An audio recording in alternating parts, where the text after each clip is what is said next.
Bismillahirrahmanirrahim. Assalamualaikum warahmatullahi wabarakatuh. Yang saya hormati Bapak Ridwan SPD selaku Kepala Sekolah dari Presriando. Yang saya hormati Pak Arif Gumelar selaku pemateri kita pada pagi hari ini.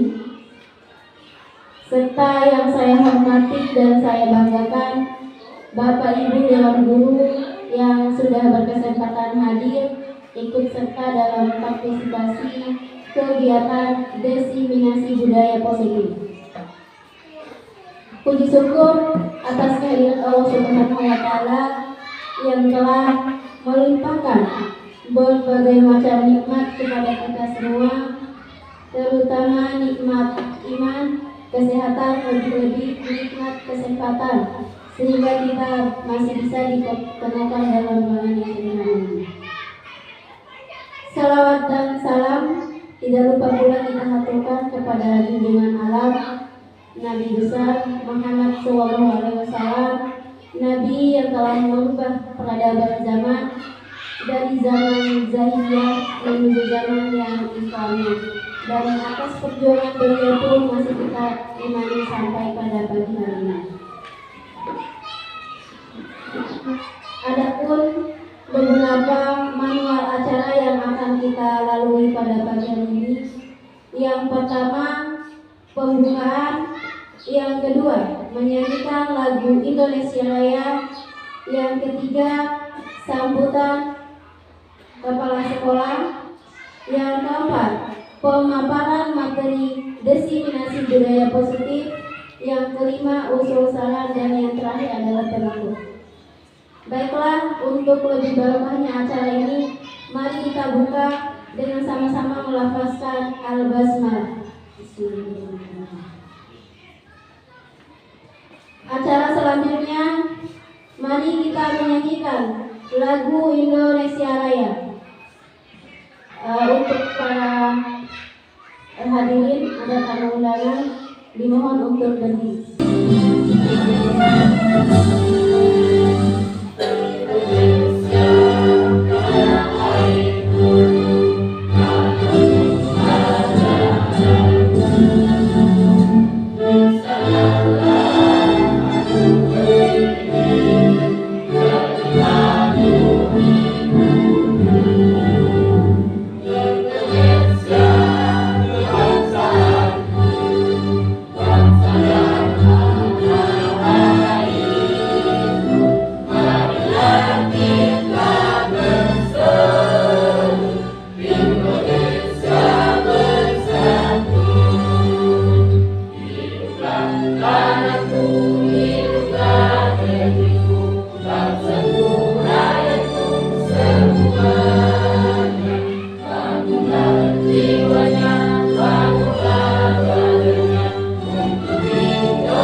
Acara selanjutnya, sambutan yang akan disampaikan oleh Kepala Sekolah SDN Impres Riando, yang dalam hal ini akan disampaikan oleh Bapak Ridwan SPD. Kepadanya dipersilakan. Bismillahirrahmanirrahim. Assalamualaikum warahmatullahi wabarakatuh.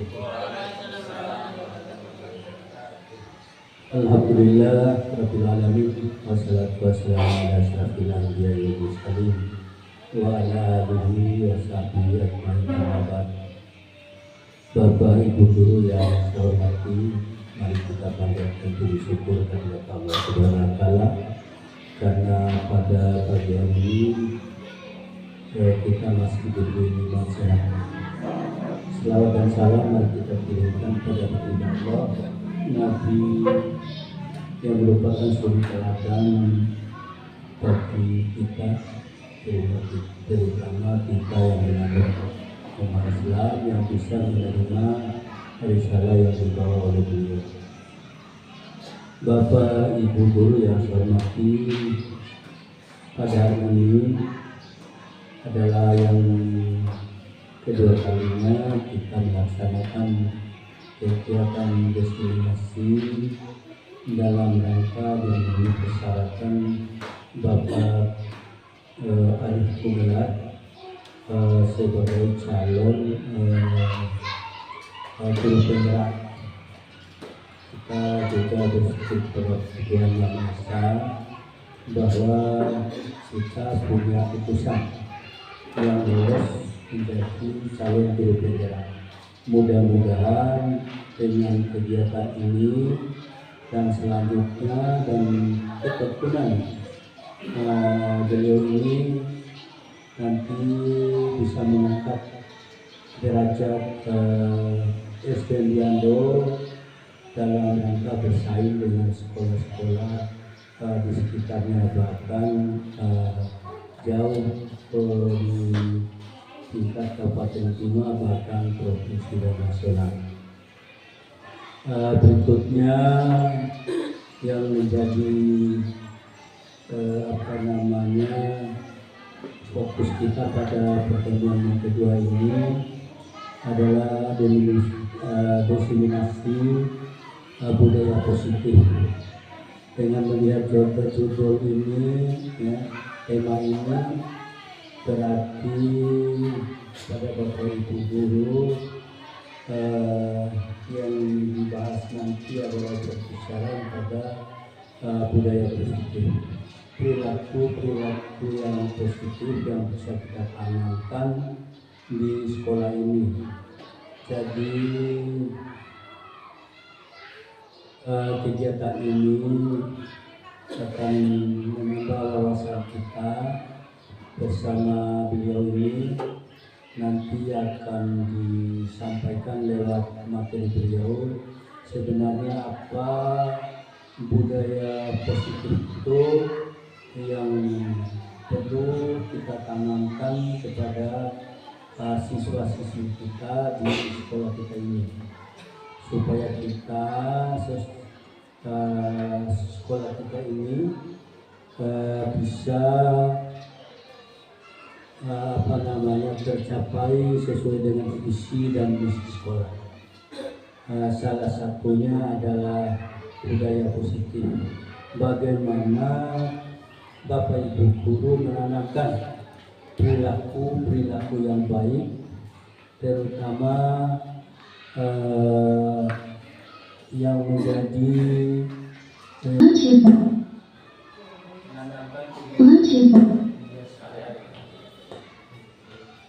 menanamkan kebiasaan yang positif yang baik.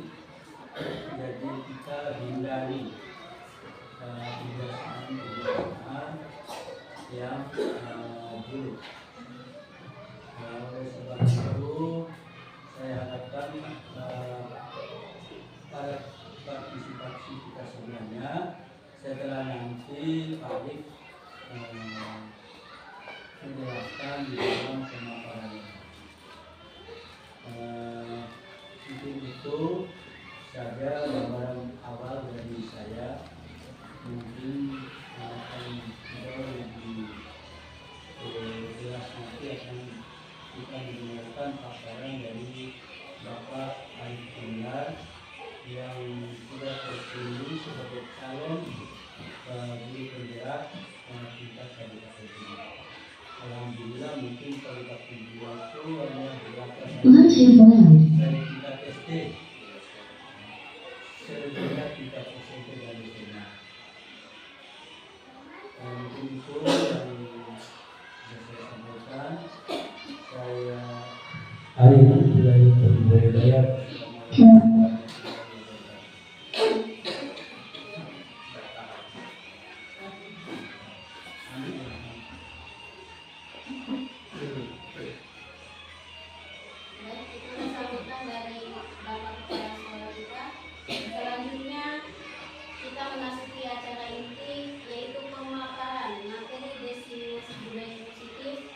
dalam hal ini akan disampaikan oleh Bapak Arif Gumilar SPD selaku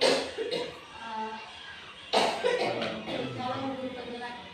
Kepada Bapak Arif, silakan. Bismillahirrahmanirrahim. Assalamualaikum warahmatullahi wabarakatuh. Alhamdulillah, pada pagi yang cerah ini kita masih diberikan kesempatan dan kekuatan untuk hadir di ruangan yang sederhana ini dalam rangka diseminasi budaya positif. Sebelumnya saya mengucapkan banyak terima kasih kepada Bapak Kepala Sekolah, kepada Bapak Ibu Guru yang telah berkenan hadir pada acara diseminasi budaya positif. Bapak Ibu yang berbahagia, diseminasi artinya itu mengimbaskan, berbagi ilmu dari saya kepada Bapak Ibu Guru di sekolah ini. Itu tugas calon guru penggerak, harus berbagi. Ya, tidak boleh tidak berbagi.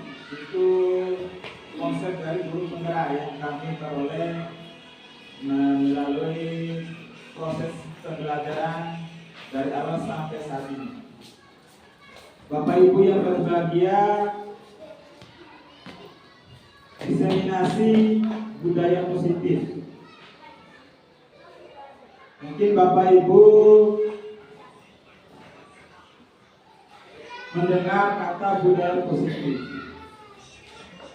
Apa baru dengar atau sudah tidak lazim dengan kata budaya positif, Bapak Ibu? Ya, sudah mungkin bisa memberikan komentar tentang budaya positif menurut Bapak Ibu, sepengetahuan Bapak Ibu. Ada yang mau berkomentar? Ya, Kak Bapak. Ya, itu persilakan. Pak Muhammad bisa memberikan komentar tentang budaya positif yang Pak Muhammad tahu tentang budaya positif.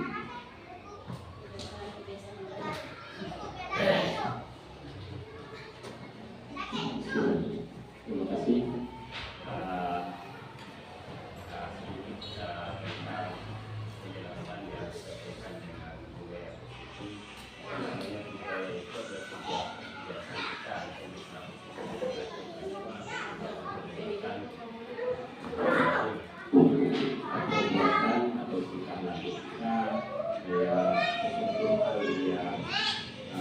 Dijadikan contoh bagi orang lain atau orang yang kita tidak sehingga budaya itu adalah kita lebih supaya satu sisi kita lebih bisa memberikan satu contoh kepada yang lain supaya yang lain itu bisa melihat serta melaksanakan hal-hal apa saja yang positif yang bisa diambil dari hal-hal yang dilakukan oleh kita tersebut. Nah, itu yang pertama. Yang kedua, budaya positif ini juga adalah hal-hal yang sesungguhnya harus dilakukan, karena apa harus kita melakukan itu artinya kita pun tidak bisa dengan seketika untuk mengubah tingkah laku yang menjadi kebiasaan kita yang tidak akan mengarah pada hal-hal yang positif. Oleh karena demikian, budaya positif ini adalah budaya sesungguhnya kita harus memberikan satu kata yang bisa memberikan kita itu sesuatu hal yang membanggakan. Kenapa saya mengatakan hal yang membanggakan? Karena hal yang positif itu memang seperti itu. Nah, kita harus memberikan masa baru yang mengarah pada perubahan-perubahan terutama perubahan kebiasaan-kebiasaan yang sering kita lakukan selama ini mungkin tidak mengarah pada hal-hal yang positif atau hal-hal yang sering dibicarakan di lingkungan pada umumnya, di sekolah pada khususnya. Karena ini juga akan memberikan satu hal kepada siswa terutama di sekolah kita supaya mereka itu bisa menjadi contoh hal-hal yang kita lakukan untuk hal yang positif. Itu yang bisa saya berikan terkait dengan budaya positif. Terima kasih. Assalamualaikum. Ya, terima kasih kepada Pak Muhammad. Ya, betul sekali yang diutarakan oleh Pak Muhammad. Budaya positif itu kebiasaan-kebiasaan yang baik yang mengubah perilaku menuju perilaku yang baik. Yang diutarakan Pak Muhammad. Terima kasih Pak. Sebagai pengantar di awal, menurut Bapak Ibu, setuju atau tidak setuju dari pernyataan yang pertama ini? Hukuman dapat mendisiplinkan anak. Setuju atau tidak setuju Bapak Ibu?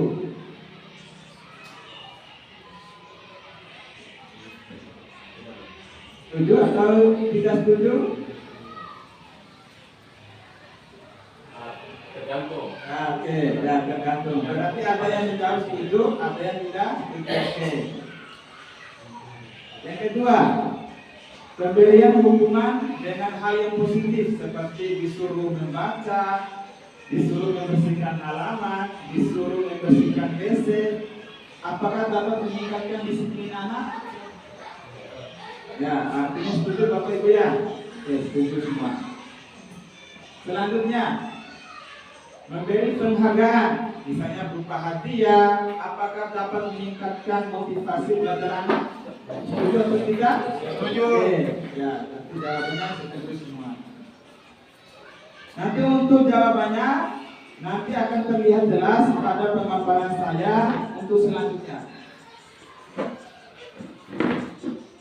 Ya Bapak Ibu yang berbahagia, pada modul 1.4 materinya budaya positif itu ada 6 materi yang kita bahas pada hari ini. Yang pertama disiplin positif, yang kedua motivasi perilaku manusia, bagaimana manusia itu apa motivasinya dalam melakukan sesuatu. Yang ketiga kebutuhan dasar manusia.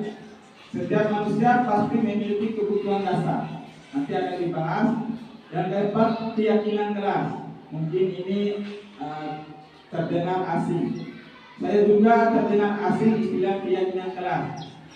Saya sepengetahuan saya sebelum mengikuti program guru negara itu peraturan kelas yang kita tata tertib. Nanti kita akan dibahas. Yang kelima, posisi kontrol guru. Yang keenam, segitiga restribusi. Ya, sebagai awal, Bapak Ibu bisa memperhatikan gambar di depan.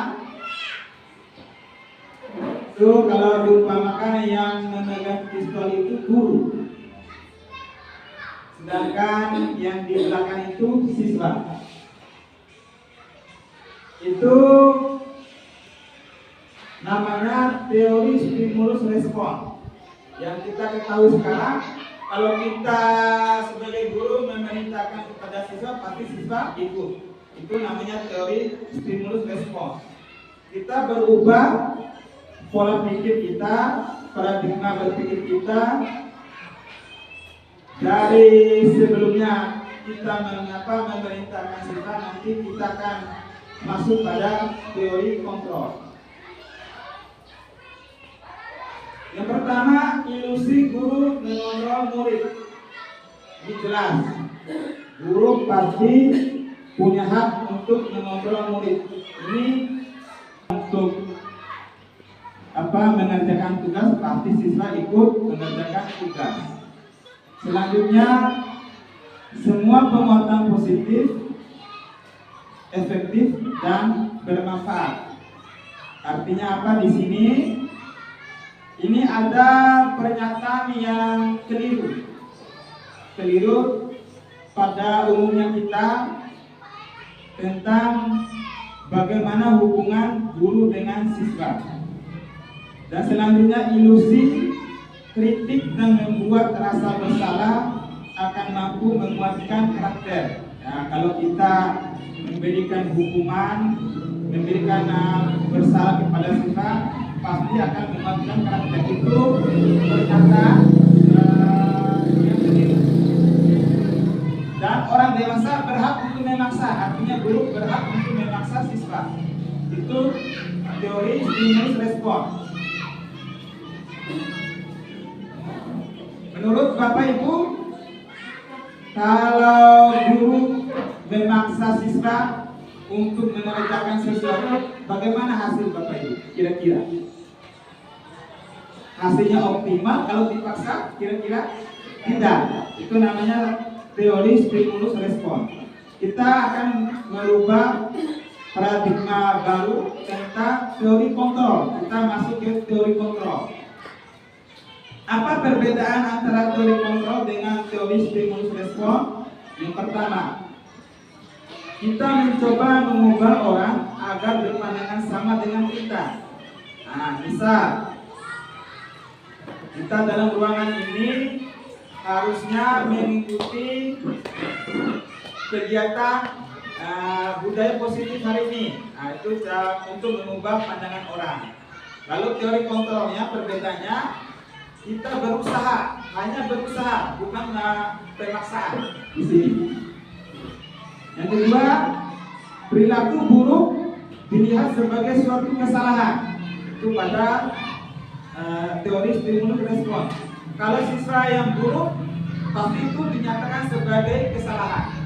Siswa yang berperilaku tidak baik, pasti dinyatakan sebagai suatu kesalahan. Tapi teori kontrol, teori pilihan, semua siswa, semua perilaku memiliki tujuan tertentu. Selanjutnya, orang lain bisa mengontrol saya. Pada teori kontrol, hanya Anda yang bisa mengontrol diri Anda. Itu ada perbedaan.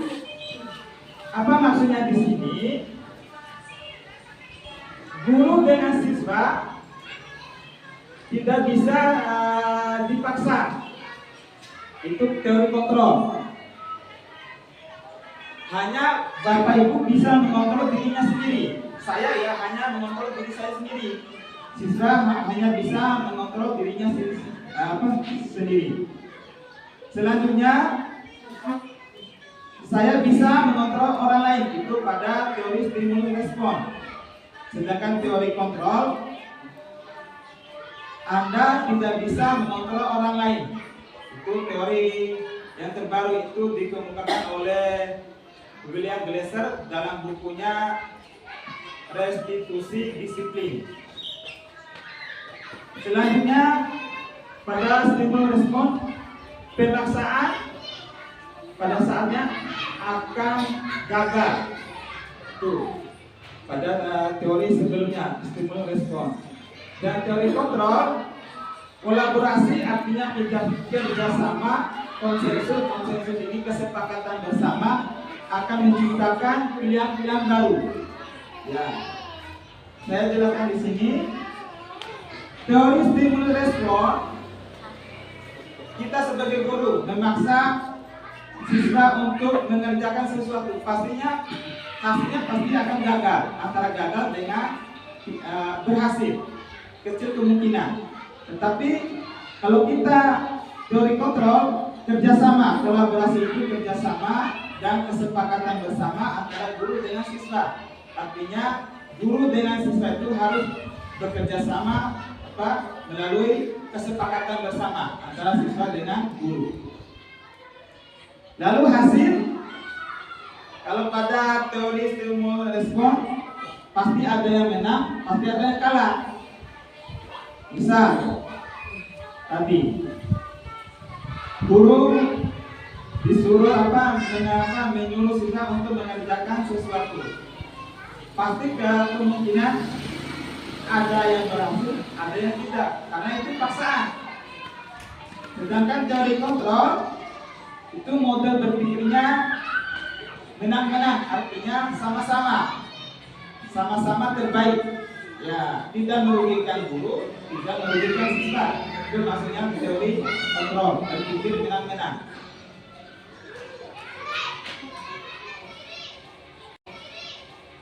Ya, Bapak Ibu yang berbahagia,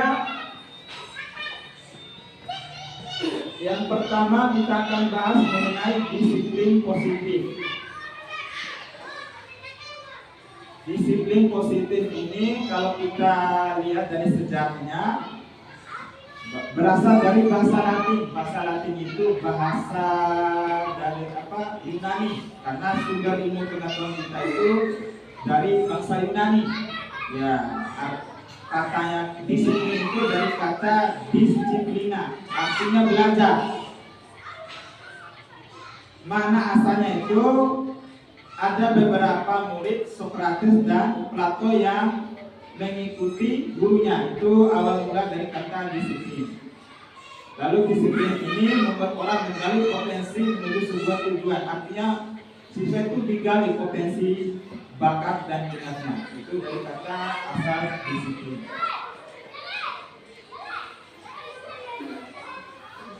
Kata disiplin sepengetahuan kita yaitu untuk mendapatkan kepatuhan, artinya siswa patuh terhadap guru. Itu kata disiplin yang kita paham sampai saat ini ya. Ya. Dengan ketidaknyamanan, arti siswa itu tidak nyaman karena dipaksa, dari kata disiplin. Bukan dengan apa yang kita hargai atau pencapaian tujuan mulia, bukan dari dirinya siswa. Lalu disiplin positif adalah suatu cara penerapan untuk mengajarkan anak untuk bertanggung jawab dan menumbuhkan kesadaran diri berdasarkan nilai-nilai kebajikan, nilai-nilai perilaku yang baik. Itu makna dari disiplin positif, bukan paksaan. Seperti apa nilai-nilai kebajikan? Mungkin Bapak Ibu bisa menyebutkan di sini ada toleransi, rasa hormat terhadap Bapak Ibu guru, mandiri, menghargai Bapak Ibu guru, percaya diri, kerjasama, ada bermacam-macam nilai kebajikan, cinta terhadap Tuhan dan segenap ciptaannya, ada empati, rasa hormat, kebaikan, toleransi, dan keadilan. Lalu disiplin positif ini lebih mengarah pada siswa itu mampu mengontrol diri. Itu makna dari disiplin positif. Artinya siswa mampu untuk mengontrol diri dalam melakukan segala tindakan. Ya, tindakan di sekolah itu dia sendiri, mahasiswa itu sendiri yang mampu untuk mengontrol dirinya tanpa ada paksaan dari Bapak Ibu guru.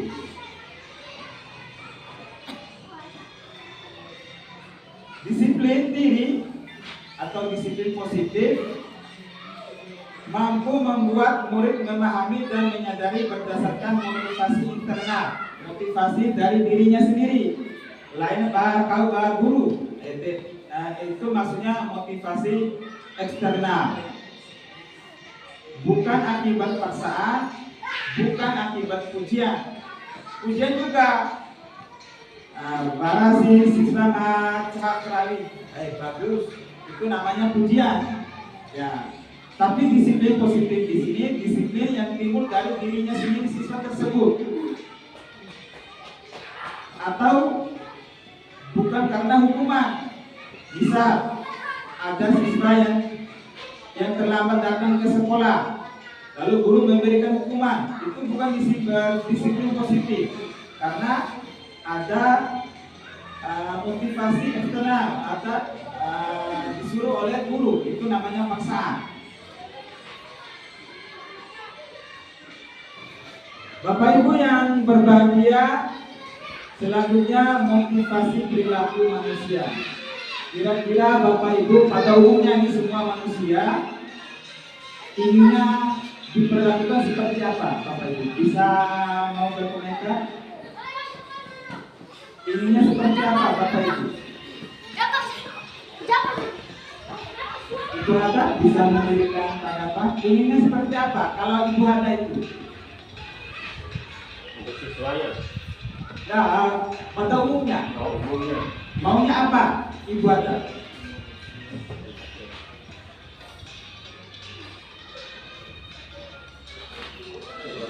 Ya, motivasi perilaku manusia. Setiap perilaku manusia itu pasti ada motivasi. Motivasi itu ada dorongan. Ya, dorongan dari dalam diri.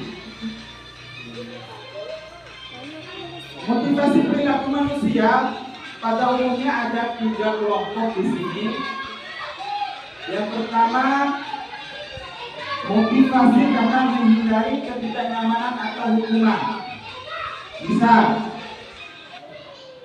karena Bapak Ibu guru, karena takut dihukum oleh Bapak Kepala Sekolah, itu namanya menghindari ketidaknyamanan atau hukuman. Itu motivasi yang pertama, karena takut dihukum oleh orang lain. Yang kedua, motivasinya mendapatkan imbalan atau penghargaan dari orang lain. Misal, kalau kita datang ke sekolah tepat waktu, inginnya dipuji oleh orang lain. Ingin supaya Bapak Kepala Sekolah memberikan pujian yang bagus karena sudah datang tepat waktu. Itu motivasi yang kedua, mendapatkan imbalan atau penghargaan dari orang lain. Motivasi yang pertama dan yang kedua ini motivasi yang timbul dari luar. Dari luar maksudnya bukan dari dirinya sendiri. Berarti ada paksaan dari orang lain, misalnya Bapak Kepala Sekolah atau orang yang lain yang ingin melihatnya. Itu namanya motivasi ekstrinsik. Lalu motivasi yang bagus, yang nomor 3 ini, menghargai diri sendiri dengan nilai-nilai yang dipercaya. Ini motivasi yang timbul dari dalam diri manusia. Ya, artinya kalau kita kembali pada siswa, berarti motivasi siswa itu sendiri datang dari dalam dirinya. Motivasi ini namanya motivasi intrinsik. Sedangkan yang pertama, yang kedua, misalnya siswa karena datang tepat waktu, karena takut dihukum sama Bapak Ibu guru, atau siswa ingin mendapatkan juara pertama karena ada imbalannya berupa hadiah dari Bapak Ibu guru atau dapat hadiah dari orang tua. Itu motivasi yang kedua. Yang bagus yang mana? Yang nomor 3. Karena prosesnya ini jangka panjang. Kalau yang pertama kedua ini jangka pendek, hanya sementara, nanti akan hilang. Karena kalau sudah tidak ada hadiah, nanti tidak mau belajar lagi. Ya, karena tidak ada hukuman, tidak mau belajar lagi. Itu dampak dari motivasi ekstrinsik yang pertama dan kedua. Maka yang baru itu motivasi yang nomor 3, menghargai diri sendiri dengan nilai yang dipercaya.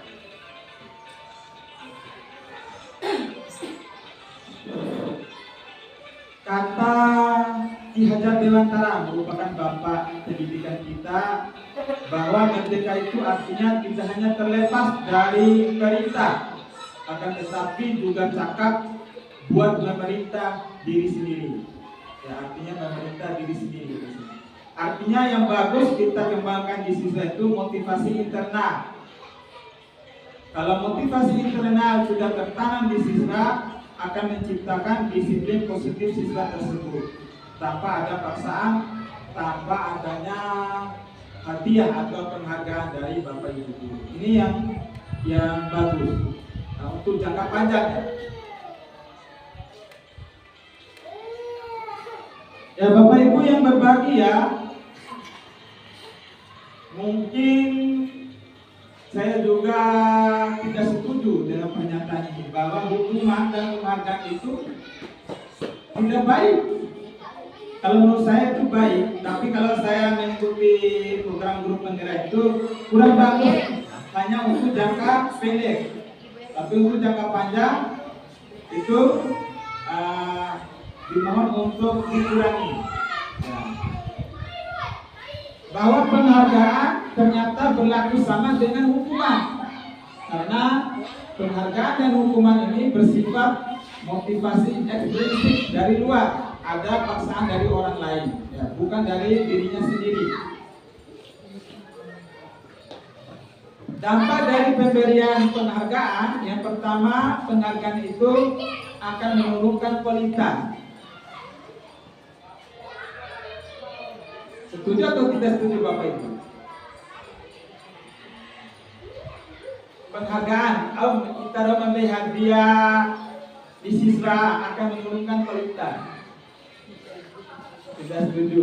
Tapi yang saya belajar,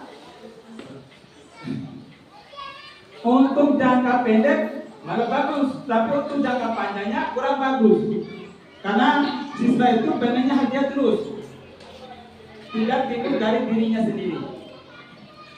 Itu makanya akan menurunkan kualitas belajar di sini. Lalu penghargaan akan mematikan kreativitas. Itu berdasarkan penelitian yang ada di bukunya bidang belajar ini, bahwa penghargaan itu akan mematikan kreativitas. Bisa seperti ini Bapak Ibu. Misalnya siswa disuruh menulis sebuah karangan, diberi hadiah terus, itu karena ada dorongan orang lain, itu kreativitasnya berkurang. Tapi kalau kreativitas menulis dengan dari dirinya sendiri tanpa ada paksaan orang lain, maka karangan tersebut akan bagus, akan meningkatkan kreativitas siswa. Itu maksudnya penghargaan akan mematikan kreativitas.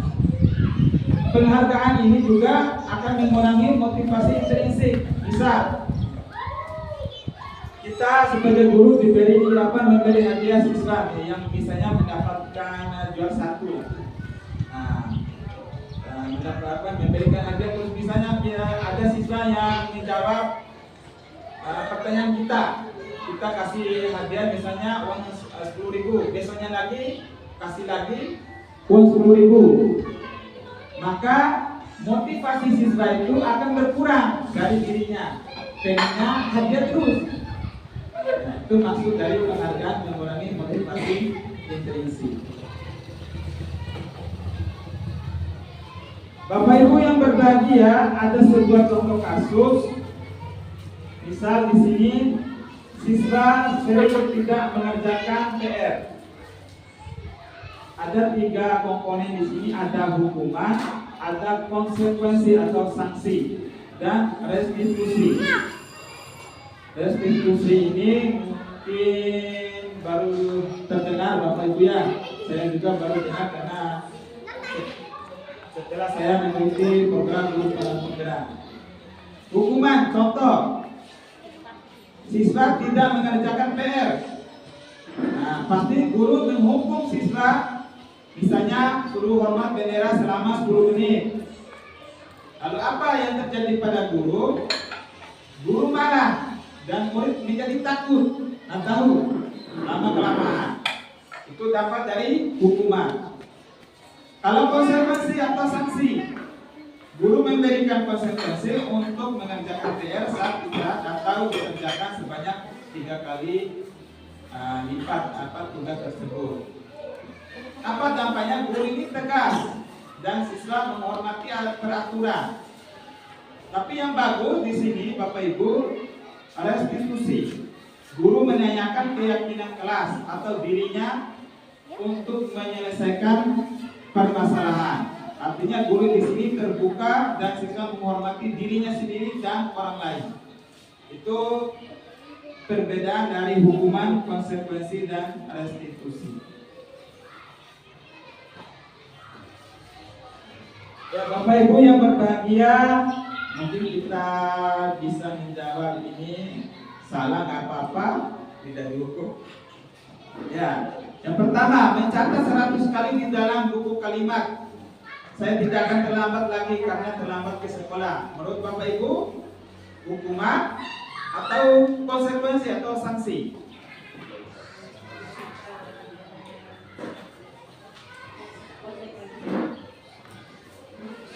Jawabannya konsekuensi. Kita lihat jawabannya.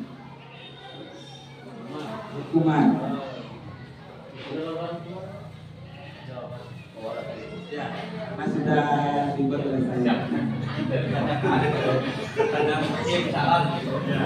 Yang kedua, lari mengelilingi lapangan basket sebanyak 2 kali karena terlambat hadir di sekolah. Hukuman atau konsekuensi? Hukuman. Kita lihat bersama. Hukuman. Selanjutnya, murid diminta untuk push up sebanyak 15 kali karena tidak menggunakan masker di sekolah. Hukuman. Jawabannya hukuman. Menggantikan kertas tugas tema yang telah dicoret, hukuman atau sanksi? Sanksi. Kita lihat bersama-sama jawabannya. Sanksi. Iya, benar. Sanksi atau konsekuensi. Selanjutnya, membersihkan tumpahan air di meja tulis karena tersenggol pada saat belajar. Apa jawaban Bapak Ibu? Sanksi atau hukuman? Menggantikan Konsekuensi. ya, Kita lihat bersama-sama jawabannya. perbuatannya. Iya, benar. Sanksi atau konsekuensi. Selanjutnya, murid disuruh untuk mengenakan sepatu seharian di sekolah karena tidak menggunakan sepatu hitam. Hukuman atau konsekuensi? Kita lihat bersama-sama jawabannya. Hukuman. Lalu yang terakhir, lari mengelilingi lapangan basket sebanyak 2 kali karena terlambat 10 menit. Pelajaran PJOK. Hukuman atau sanksi? Sanksi. Lewat di cara berasap kami selalu Ya, Bapak Ibu yang berbahagia, kita lihat perbedaan antara hukuman, konsekuensi, dan restitusi.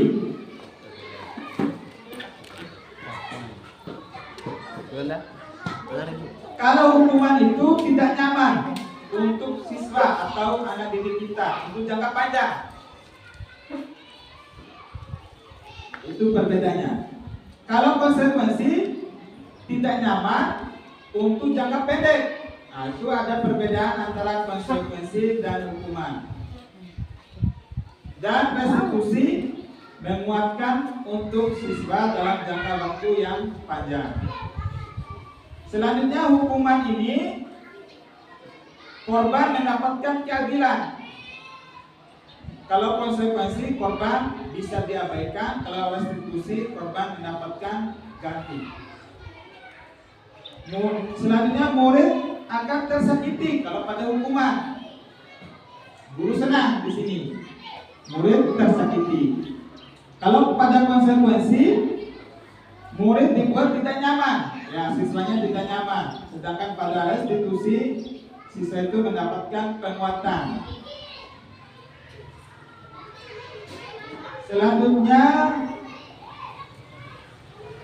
pada hukuman, murid atau siswa membenci peraturan, jelas ini. Kalau yang namanya siswa pasti membenci peraturan atau tata tertib sekolah. Kalau konsekuensi, siswa menghormati peraturan.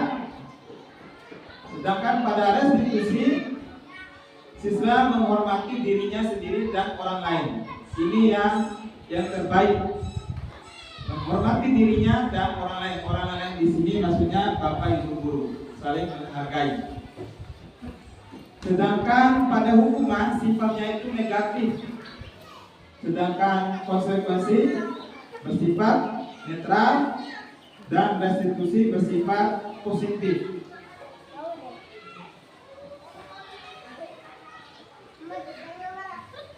Ya, Bapak Ibu yang berbahagia, selanjutnya tentang kebutuhan dasar manusia.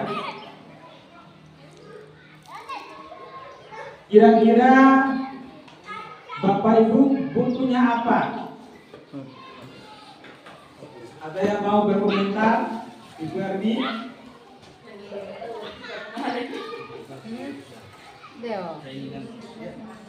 Keinginan manusia pada umumnya di sini. Uang apa? Ya silakan Ibu ada yang mau berkomentar. Tangan, sandang berarti harus ada rumah, harus ada apa lagi? Pakaian. Ada lagi?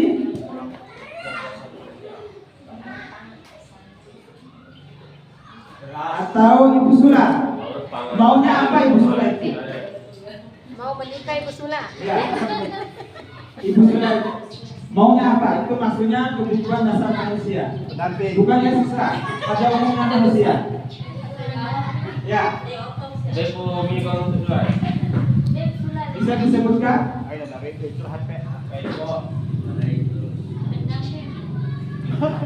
Ya, itu surat itu bukunya apa? Itu maksudnya kebutuhan dasar manusia.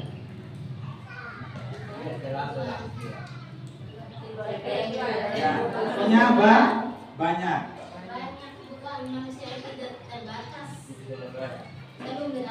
Ya, Bapak Ibu yang berbahagia, kebutuhan dasar manusia itu dikelompokkan menjadi 5 kelompok. Ini kebutuhan dasar yang harus dipenuhi oleh manusia. Yang pertama, bertahan hidup. Ya, bertahan hidup nahar nono. Punya pakaian, ya punya rumah, itu bertahan hidup. Yang kedua, kasih sayang dan rasa diterima. Nah, di sini saling mencintai, menyayangi dan rasa diterima. Yang ketiga, penguasaan. Nah, ini jelas, ingin berkuasa itu jelas di sini.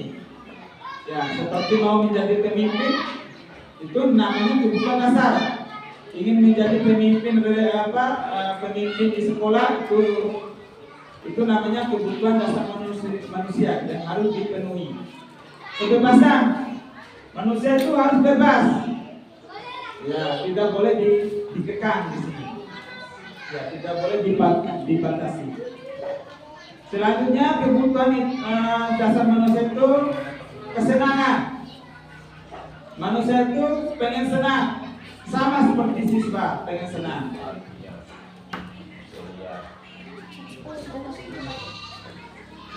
Inilah submateri dari bertahan hidup. Misalnya pada makanan, pakaian, tempat tinggal, keamanan, kesehatan. Nah, itu termasuk pada bertahan hidup.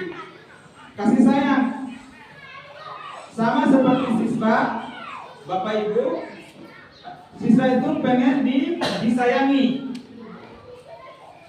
Siswa itu pengen merupakan bagian kelompoknya, bagian kelasnya tersebut. Itu pada kasih sayang dan rasa diterima. Penguasaan, ingin dihargai dirinya siswa tersebut. Ingin memimpin, ini wajar. Bukan hanya siswa, pada umumnya manusia ingin memimpin dalam sebuah kelompok atau organisasi. Ingin diakui dan didengar oleh orang lain, itu namanya penguasaan. Selanjutnya kebebasan. Manusia itu pada dasarnya harus mandiri, mampu untuk mengendalikan dirinya sendiri. Sedangkan kesenangan bermain itu kebutuhan dasar manusia. Berarti selawan dia terhom pasti ada rasa bosan di rumah. Nah, itu kebutuhan dasar manusia yang harus dipenuhi. Begitu juga pada siswa nanti.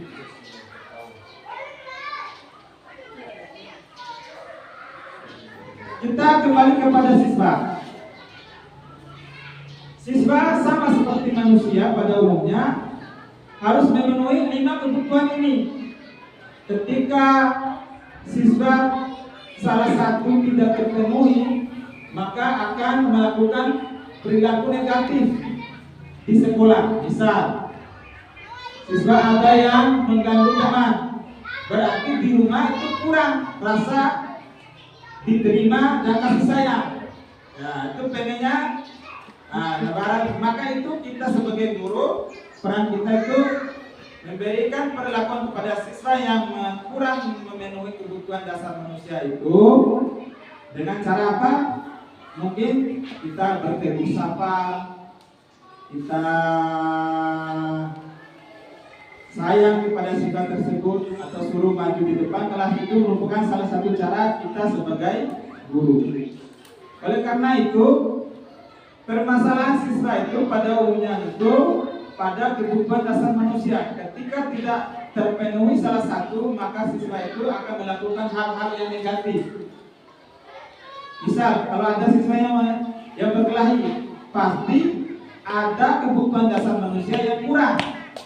Mungkin rasa diterima atau kasih sayang, atau bertahan hidup.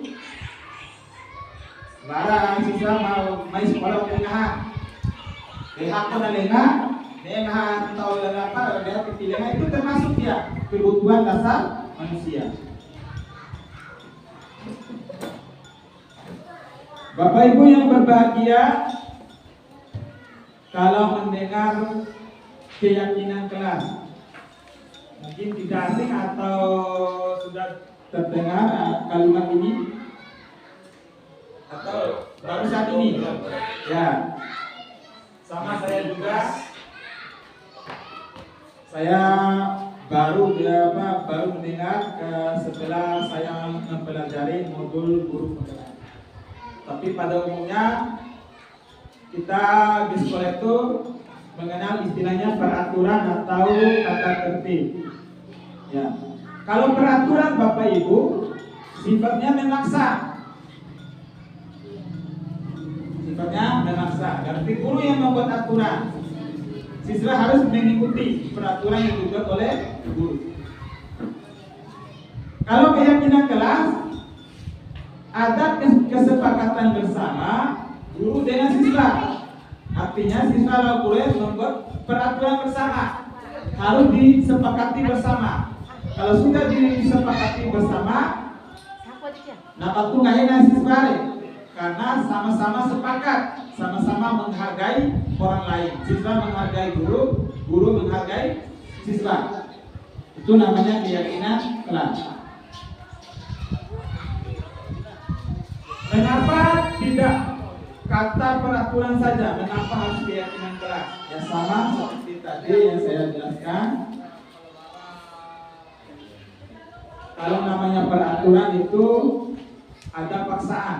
Nah, orang yang membuat aturan, sedangkan yang menerima peraturan tersebut merasa tersakiti, maka kita ganti dengan kata keyakinan kelas.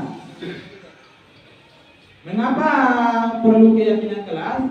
Karena untuk mendukung motivasi intrinsik siswa, motivasi dari dalam diri siswa.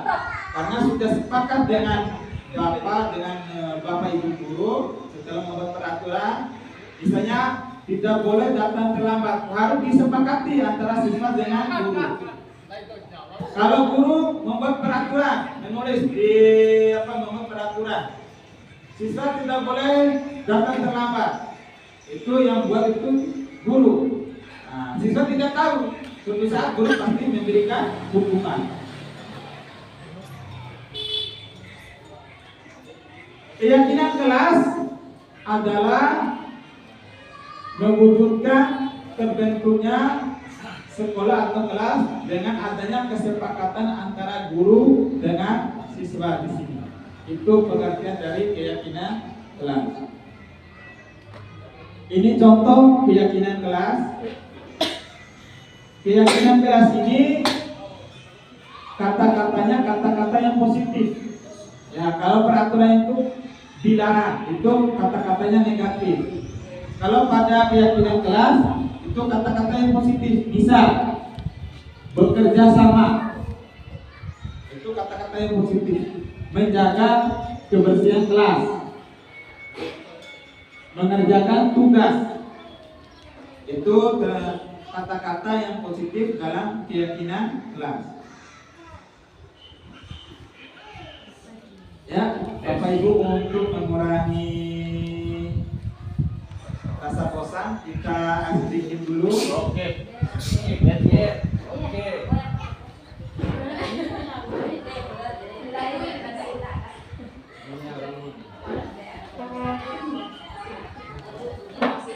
Ada apa lu deh? Kawar dengan tengah.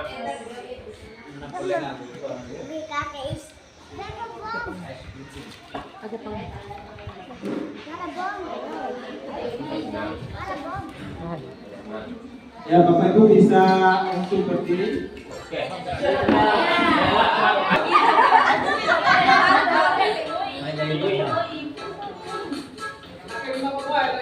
Main barang dulu ini gitu dulu.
Malah pukron.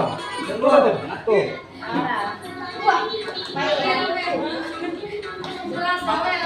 Ya paling kesana lagi.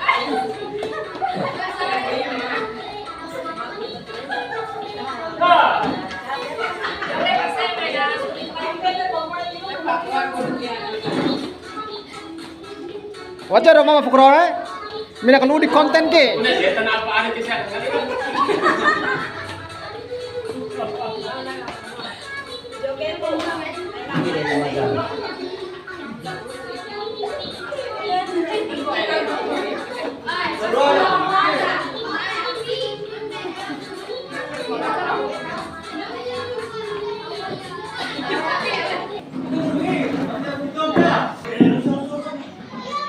Ya, Bapak Ibu yang berbahagia, terima kasih karena sudah melakukan skripsi untuk menyegarkan kembali otak-otak yang tegang untuk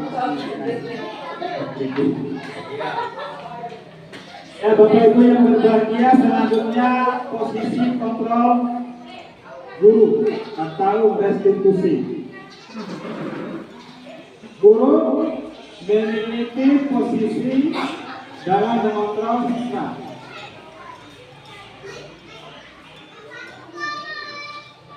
Ada 5 posisi kontrol seorang guru di sini. Yang pertama, penghukum. Guru memarahi siswa ke kelas. Kelas kita sering mengalami. Ya, termasuk saya juga yang ada di depan. Yang selanjutnya, guru itu kontrol untuk membuat rasa bersalah siswa. Seperti kita mengalami posisi kontrol apa? Membuat rasa bersalah kepada siswa. Ada juga posisi kontrol sebagai teman. Guru itu sebagai teman terhadap siswa. Ada juga posisi kontrol sebagai pemantau. Dan yang terakhir, manajer. Ya, kalau istilah manajer, Bapak kepala sekolah mungkin paham istilah manajer di sini. Ya. Inilah 5 posisi kontrol dalam kehidupan kita seorang guru di sini. Lalu apa perbedaan dari 5 tersebut? Misal ada sebuah kasus siswa tidak memakai Apa saat upacara bendera? Kalau guru sebagai posisi hukum patuhi aturan, lalu berdiri di depan barisan. Itu posisi sebagai penghukum. Kalau guru sebagai pembuat rasa bersalah, berapa kali harus memberitahu kamu, ibu merasa kecewa terhadap kamu. Itu pembuat rasa bersalah. Kalau sebagai teman, ayolah yang tertib, buat ibu bangga. Kali ini tidak apa-apa. Kalau posisi pemantau, kamu sudah melanggar. Apa peraturan dan konsekuensinya? Dan posisi manajer, apakah kamu tahu kesalahan kamu? Kira-kira bagaimana cara memperbaiki kesalahan ini? Menurut Bapak Ibu, yang sering dialami oleh kita yang mana? Atau yang belum pernah kita praktekkan posisi ini? Kalau saya itu seringnya sebagai penghukum, itu saya penghukum terhadap siswa atau membuat rasa bersalah. Kalau untuk posisi teman, saya belum pernah menerapkan di siswa, pemantau juga belum, manajer juga belum.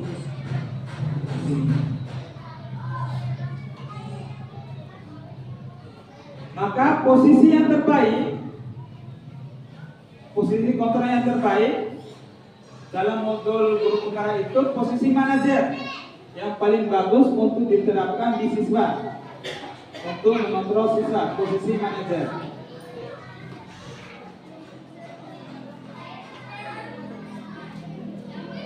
Ini ada perbedaan.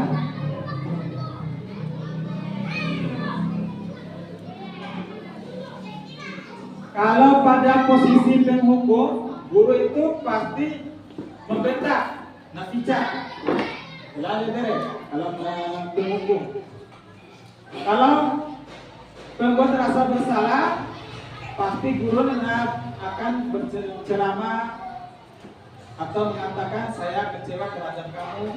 Kalau posisi teman,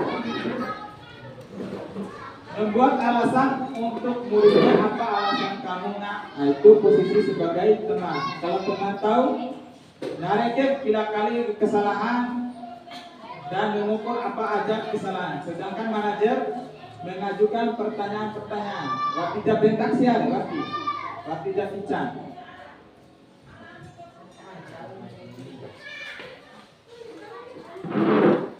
Kalau dampak pada siswa posisi penghukum ini, jelas siswa itu akan mengulangi kesalahan. Kalau kita sebagai posisi penghukum, misalnya kita menghukum siswa karena terlambat ke sekolah, besoknya lagi pasti akan mengulangi. Nah, membahas siswa sama bandel. Kalau membuat rasa bersalah, siswa itu merasa rendah diri, tidak percaya diri. Itu dampak dari membuat rasa bersalah. Kalau sebagai teman, posisinya kalau guru sama teman itu posisinya netral, lemah, tidak mandiri dan tidak tergantung. Tapi ini posisi tengah, posisi tengah. Sedangkan pemantau itu menitik beratkan pada hukuman atau hadiah. Bisa kalau ada kamu terlambat, pasti dikasih hukuman. Kalau bisa menjawab pertanyaan yang bagus, dikasih hadiah. Dan posisi yang manajer, yaitu siswa itu mengevaluasi dirinya sendiri dengan cara outlah. Untuk kedepannya, bakira kali kesalahan tersebut. Itu posisi manajer. Yang paling bagus itu posisi manajer. Maka Bapak Ibu yang berbahagia, sedikit-sedikit kita harus mengurangi posisi penghukum. Kurangi. Lalu naik ke atas lagi posisi teman. Itu posisi yang paling bagus, itu posisi teman. Waktu hukum yang terhadap siswa. maka perlahan-lahan akan menuju pada posisi manajer. Posisi inilah yang paling bagus, paling terbaik dalam mengontrol siswa. Karena siswa akan timbul dari dorongan dirinya sendiri untuk memperbaiki kesalahan. Maka kita sebagai guru harus menghindari posisi penghukum terhadap siswa. Kalau kita hindari, nah kepiang siswa biarin. Nanti suatu deh guru akan hukum berapa cokin waktu SD, pasti akan teringat di otak. Sama membuat rasa bersalah. Oleh karena itu Bapak Ibu yang bagus itu posisi teman di atas, teman pemantau manajer. Kita perlahan, mata juga mungkin Bapak Ibu melihat mata melihat siswa di luar kelas itu, maka kita perlahan setetoye dikurangi menuju posisi yang paling bagus itu posisi manajer.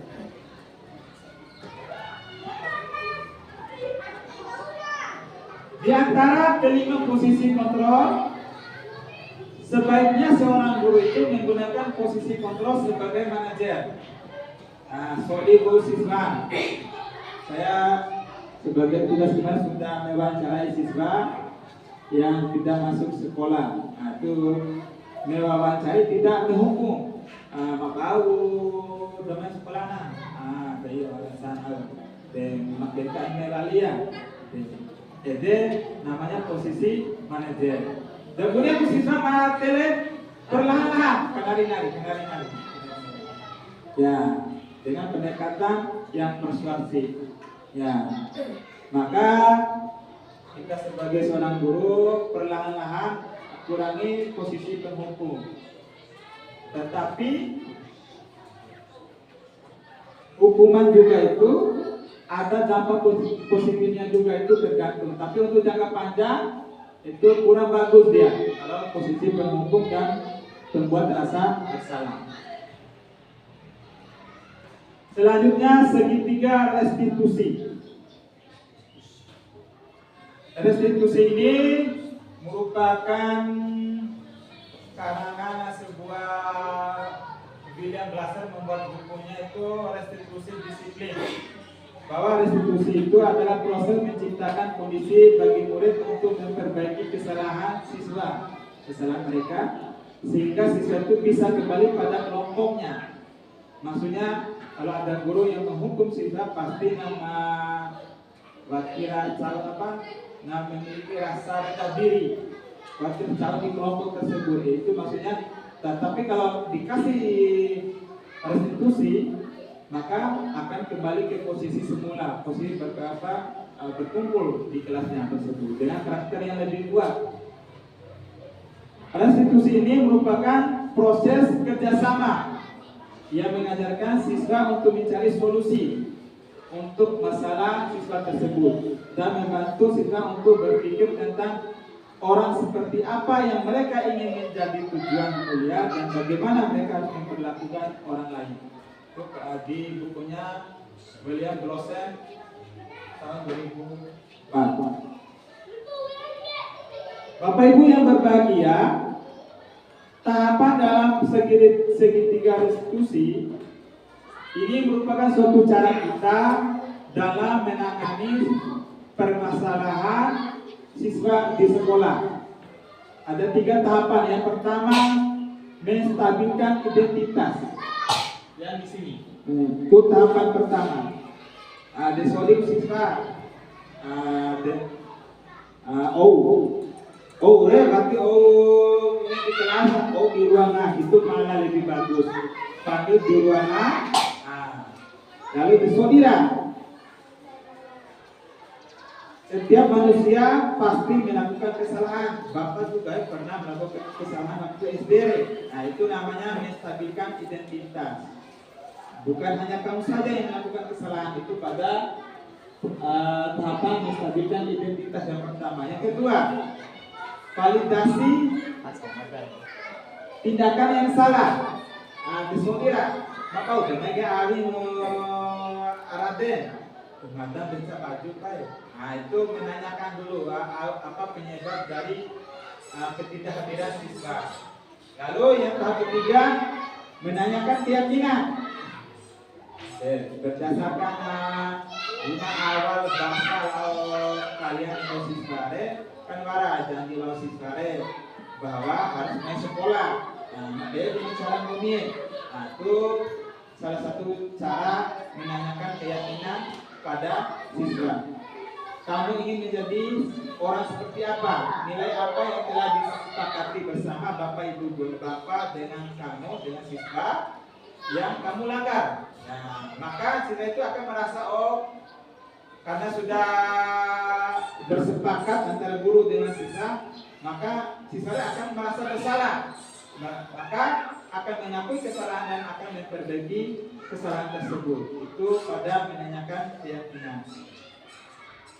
Bapak Ibu yang berbahagia, apakah semua permasalahan harus diselesaikan dengan segitiga resolusi? Tidak. Kalau masalah yang paling sulit itu tidak bisa diselesaikan dengan segitiga resolusi. Misal, kalau ada siswa yang pingsan, itu nggak bisa langsung dibawa ke puskesmas, itu nggak bisa tanya seperti tahapan segitiga resolusi. Artinya di sini ada permasalahan siswa yang bisa diatasi. Kita dialog dengan siswa tanpa menghukum.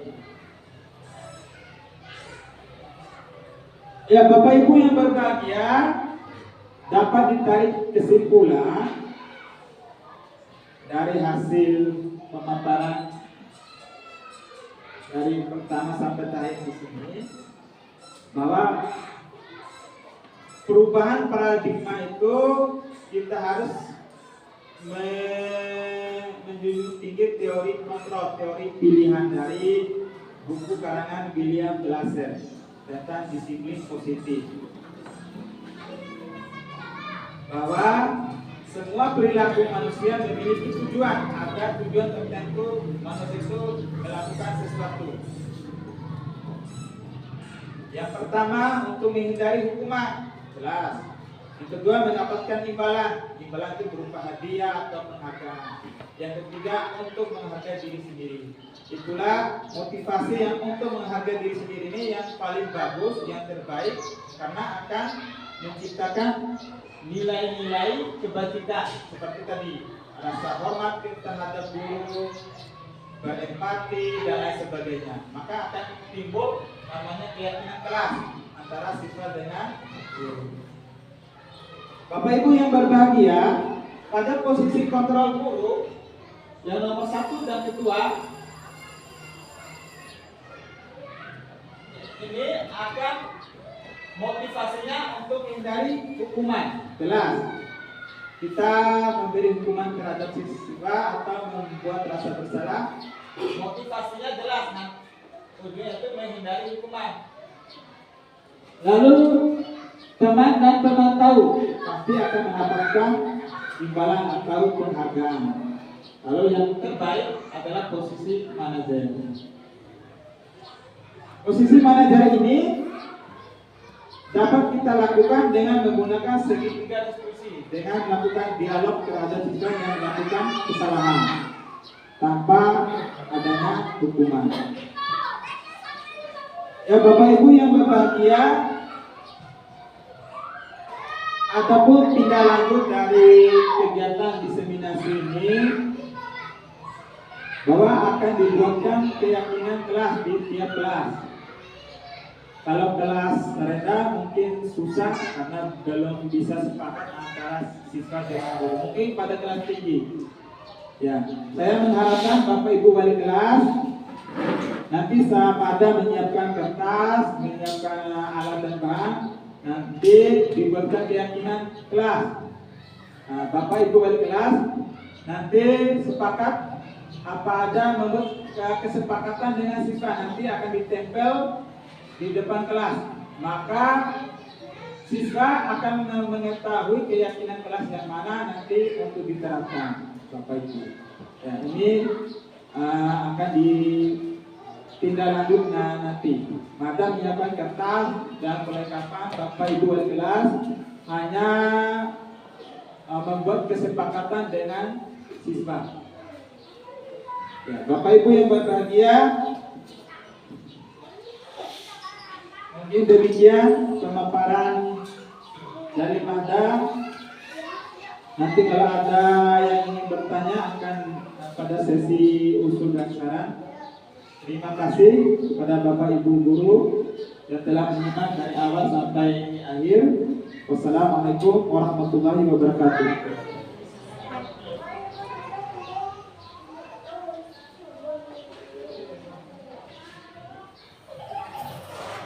Oke. Baik, kami ucapkan terima kasih kepada pemateri kita, Bapak Arif Bulela. Dalam penyampaian materi ini cukup tertinggi sekali, yaitu terkait diseminasi budaya positif tadi. Banyak materi yang bisa kita pelajari dalam penyampaian materi ini. Tadi ada beberapa yang coba saya tulis. Dalam materi ini membahas terkait disiplin positif, motivasi perilaku manusia, kebutuhan dasar manusia, keyakinan kelas, kontrol guru, dan restitusi. Ini adalah poin penting yang bisa kita sepakati atau kita pelajari untuk bisa kita terapkan di kemudian hari, yaitu di kelas, lebih khususnya kita para guru, untuk membuat pemahaman siswa atau meyakinkan siswa dalam kegiatan pembelajaran. Mungkin dari materi yang disampaikan oleh Pak Arif Gumelar tadi, ada yang ingin disampaikan. Pada kesempatan ini kami persilakan untuk memberikan usul dan saran kepada Bapak Ibu guru. Dipersilakan. Ibu Ani. Ya, silakan Bapak Ibu kalau ada pertanyaan untuk diskusinya.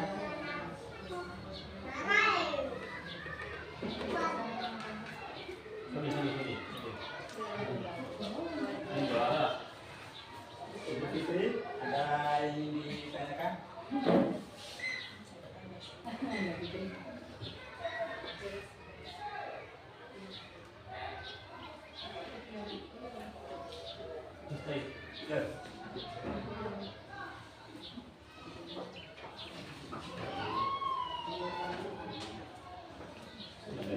Assalamualaikum warahmatullahi wabarakatuh. Terima kasih kesempatan yang diberikan oleh saya. Dalam hal ini saya juga tidak bertanya,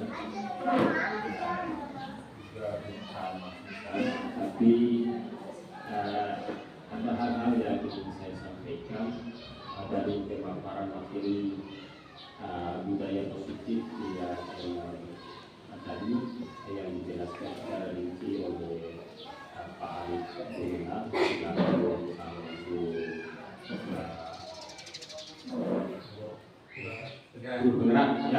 penggerak Arif Gumelar. Dari ke-6 materi budaya positif tadi sudah dijelaskan dan sudah dijelaskan dan dilihat dengan rinci pemaparannya. Pertama tentang disiplin positif. Kita tidak selalu diarahkan kepada hal-hal yang menghukum siswa, karena sesuatu hal yang menghukum siswa itu akan mengurangi kadar-kadar tertentu seperti apa yang disampaikan oleh Pak Arif tadi. Mungkin aktivitas belajarnya, terus keinginan belajarnya berkurang dan sebagainya. Tetapi di sini saya juga tidak mengatakan tidak terima bahwa hukuman itu kalau kita analisa bahasa, memang hukuman itu kalau dalam jangka pendek itu akan meragukan siswa untuk bangkit karena akan menurunkan aktivitas siswa. Saya tidak mengatakan bahwa saya tidak terima. Kenapa? Karena di satu sisi walaupun tadi di kurikulum baru ini untuk merdeka ini kita harus mempengaruhi bahwa daya cipta di dalam diri siswa itu harus ditimbulkan dan dimunculkan bukan atas dasar perintah, tuntutan atau pengaruh-pengaruh dari luar diri siswa.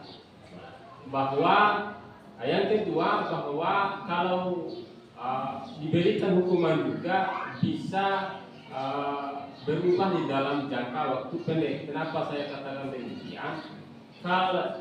Karena hukuman itu tidak selamanya kita menghukum siswa adalah sesuatu hal yang mengarah pada hukuman-hukuman yang mempengaruhi kondisi siswa. Artinya bahwa kita memberikan hukuman itu supaya siswa itu bisa berubah lebih maju atau lebih baik daripada sebelumnya.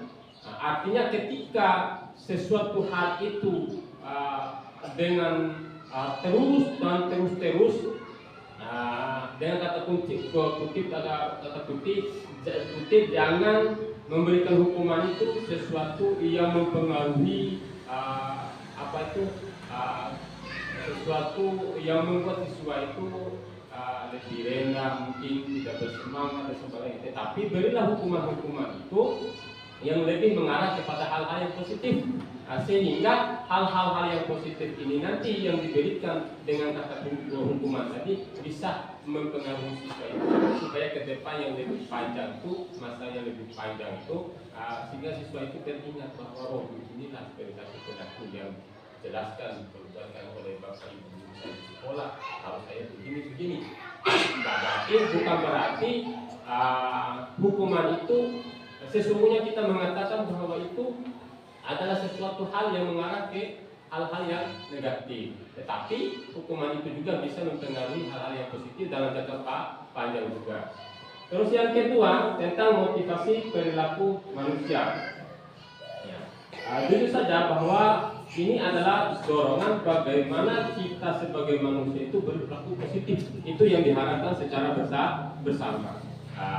Artinya perilaku ini harus bagaimana kita usahakan di dalam kelas maupun di luar lingkungan kelas itu, di dalam sekolah itu, perilaku ini harus lebih diarahkan lagi supaya kita bisa mencerminkan perilaku itu lebih baik kepada siswa maupun sesama.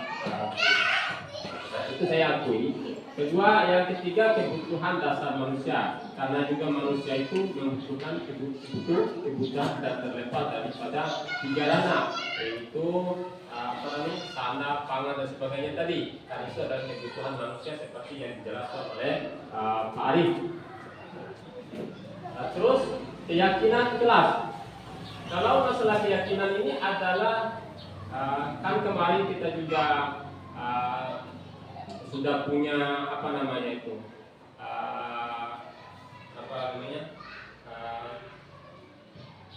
yang dibaca oleh siswa itu.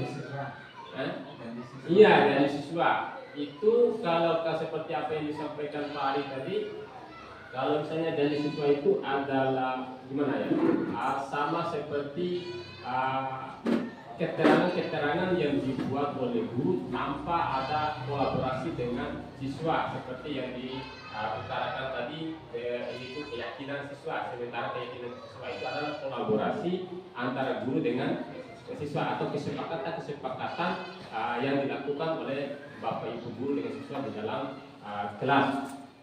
Kalau menurut saya ini hanya perubahan namanya saja, Pak. Jadi saja masalah juga seperti janji siswa juga itu, ya janji siswa itu sebenarnya bukan juga kita yang bikin, karena memang itu karena walaupun kita beri dan sebagainya, memang itu mungkin keputusan yang diambil oleh orang-orang ketua daerah kita, yang dengan hasil kesepakatan mungkin nih sama-sama gurunya kemudian di sana. Tetapi jujur saja bahwa saya percaya dan yakin bahwa antara keyakinan dan janji itu cuma itu perubahan namanya saja.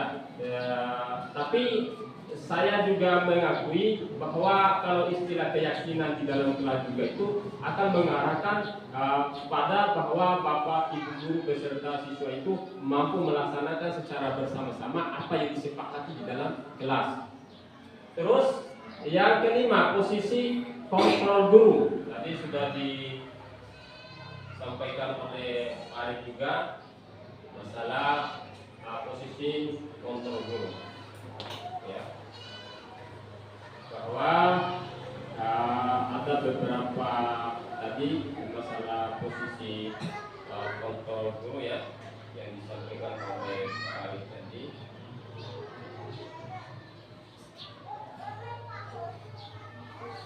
Ya, ini yang pertama adalah penghukum, kedua membuat rasa bersalah, yang ketiga memantau dan manajer. Memang kalau kita mau berubah itu lebih maju, lebih ke hal-hal yang positif, berubah pertama kalau tadi ada sebagian kita lebih ke siswa itu karena mereka adalah tolak ukur bangsa dan negara itu bisa maju karena berada pada tangan dan semua siswa. Artinya begini, bahwa kita berharapkan bahwa semua siswa itu bisa mampu menjadikan diri sendiri itu memberikan satu motivasi yang tanpa ditutup dengan tanpa ditekan atau masukan dari orang lain. Artinya bahwa semua permasalahan itu bisa dikerjakan dengan dasar digerakkan dengan di dalam dirinya tanpa dari luar. Ya. Itu yang terakhir informasi 3 restitusi itu jalan terbaik yang harus kita tempuh. Bagaimana kita sebagai seorang guru yang jadi contoh teladan bagi siswa itu bisa mengantarkan siswa itu bisa lebih maju berubah ke hal-hal yang positif. Kita lebih memberikan hal yang positif itu lebih banyak kepada siswa supaya siswa ke depannya itu di masa yang panjang nanti bisa mengaruhi dalam diri itu hal-hal yang lebih baik lagi. Mungkin itu saja penjelasan dari saya. Ini bukan susah dan sebagainya pertanyaan, tapi hanya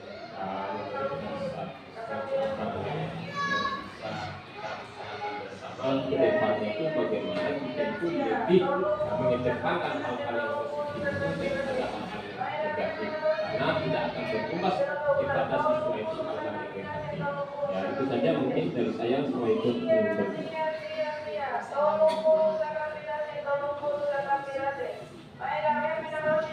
Ya, Bapak Ibu yang berbahagia, mungkin saya akan menanggapi dari pernyataan atau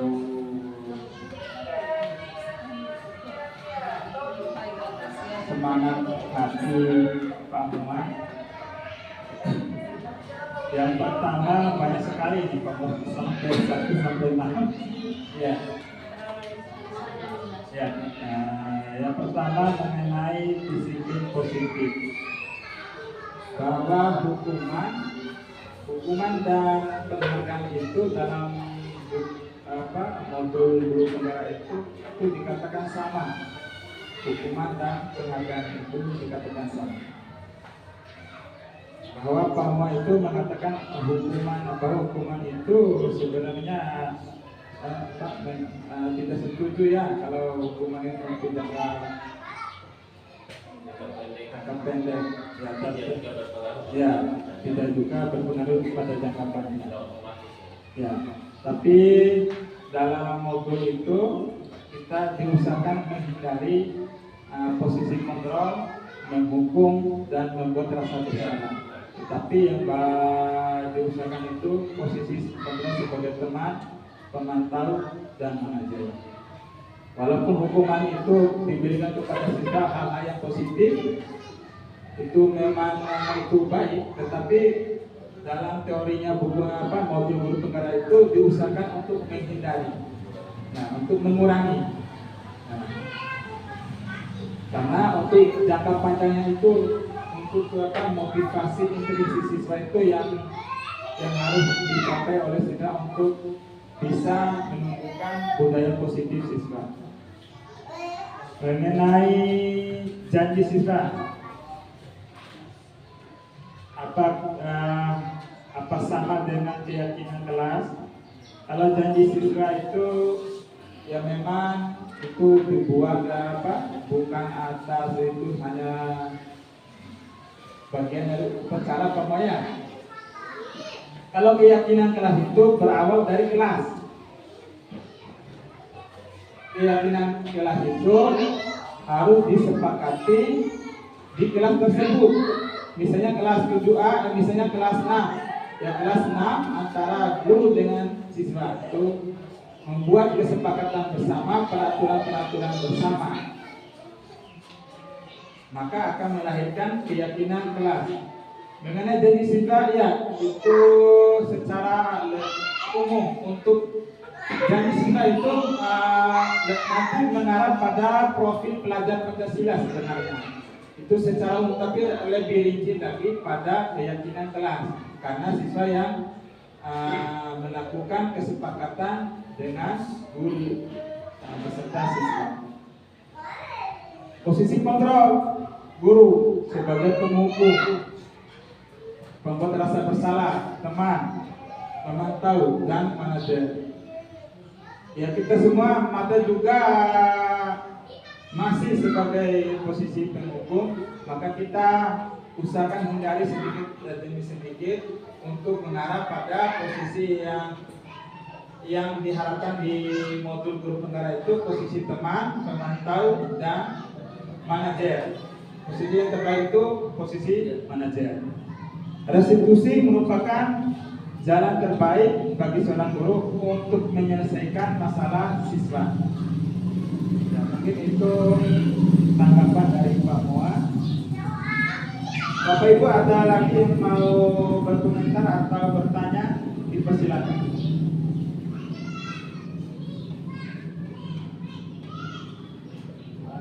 Baik, terima kasih kepada pemateri. Sedikit saya ingin bertanya. Di sini kan kita membahas terkait budaya positif. Dalam teori Piaget dan Geofenistik itu menyepakati bahwa siswa ini harus diberikan punishment dan reward atau hukuman dan penghargaan. Sedangkan pada materi ini sangat membantah adanya hukuman dan penghargaan kepada siswa. Tapi yang saya mungkin karena ini kita mengajarnya di kelas bawah paling di kelas rendah, seandainya ada siswa yang melakukan kesalahan, maka teman-temannya harus menuntut kita sebagai pendidik untuk memberikan hukuman kepada siswa yang bersalah. Kemudian begitu pula dengan siswa yang memiliki kualitas terbaik di kelas. Siswa yang memiliki kualitas ini sangat mengharapkan adanya reward dari kita atau penghargaan dari kita seorang guru. Tetapi pada materi ini tadi kita tidak boleh memberikan penghargaan kepada siswa karena akan menurunkan kualitas dan kreativitas siswa. Nah, sedangkan yang kita temui di lapangan ini sangat berbeda jauh. Apakah jadi pertanyaannya, apakah kita harus monoton terhadap materi ini atau kita kembali ke kondisi awal siswa? Karena banyak siswa yang protes apabila kita tidak memberikan stimulus dari apa yang mereka lakukan. Mungkin seperti itu paling pertanyaan dari saya. Sekian dan terima kasih.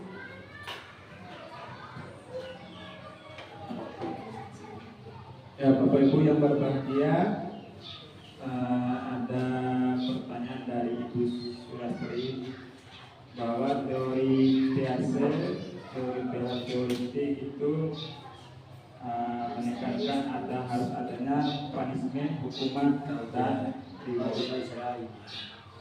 Sedangkan pada modul guru penggerak itu dikutip dari bukunya William Lasar itu bahwa hukuman dan penghargaan itu dikurangi, bukan dimatikan. Iya. Ya. Apakah punishment dan reward ini dalam modul guru penggerak itu dikurangi hukuman dan hadiah atau penghargaan? Bukan maksudnya untuk mematikan penghargaan dan hukuman, tapi dikurangi supaya menanamkan motivasi intrinsik dari dalam diri siswa, itu yang lebih utama. Karena kalau siswa itu sudah memiliki motivasi intrinsik dari dalam dirinya siswa, maka untuk melakukan budaya positif, disiplin positif akan mudah. Itu makanya bukan artinya punishment dan reward ini dilarang, tidak. Tapi untuk jangka panjang dampaknya jangka panjang itu kurang bagus, hukuman dan penghargaan untuk jangka panjang. Bukan dilarang, itu sudah.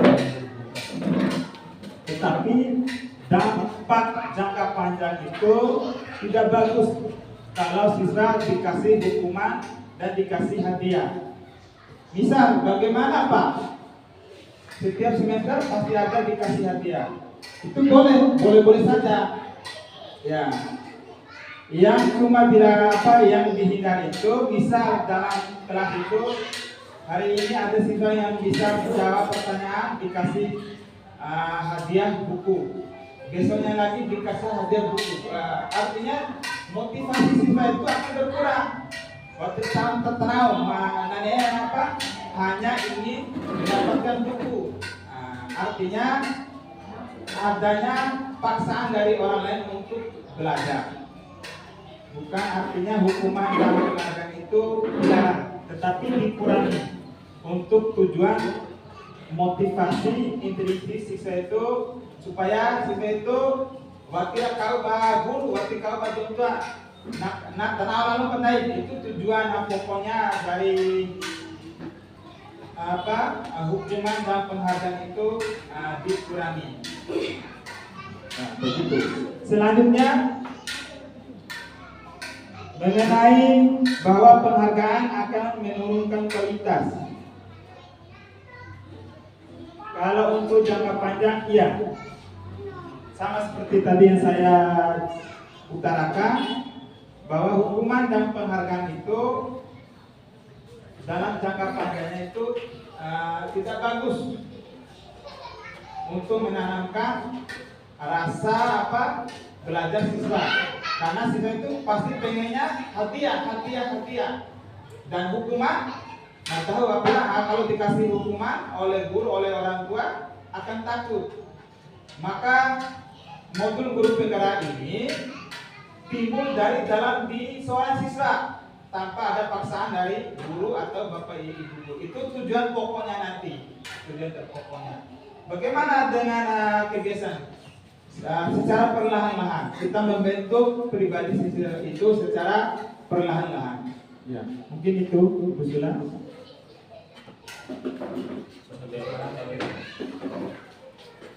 Oke, jadi hukuman dan penghargaan ini tidak dibatasi atau dimatikan, tapi dikurangi. Nah, tapi Pak Arif, untuk penghargaan ini tidak serta-merta harus bentuknya hadiah. Jadi di teori Piaget itu bukan penghargaan ini tidak serta-merta bentuknya benda atau hadiah, tapi ada contoh ujian ataupun kita memberikan jempol dari setiap kegiatan mereka apabila siswa ini mampu menyelesaikan tugas misalnya. Tidak perlu kita harus memberikan hadiah.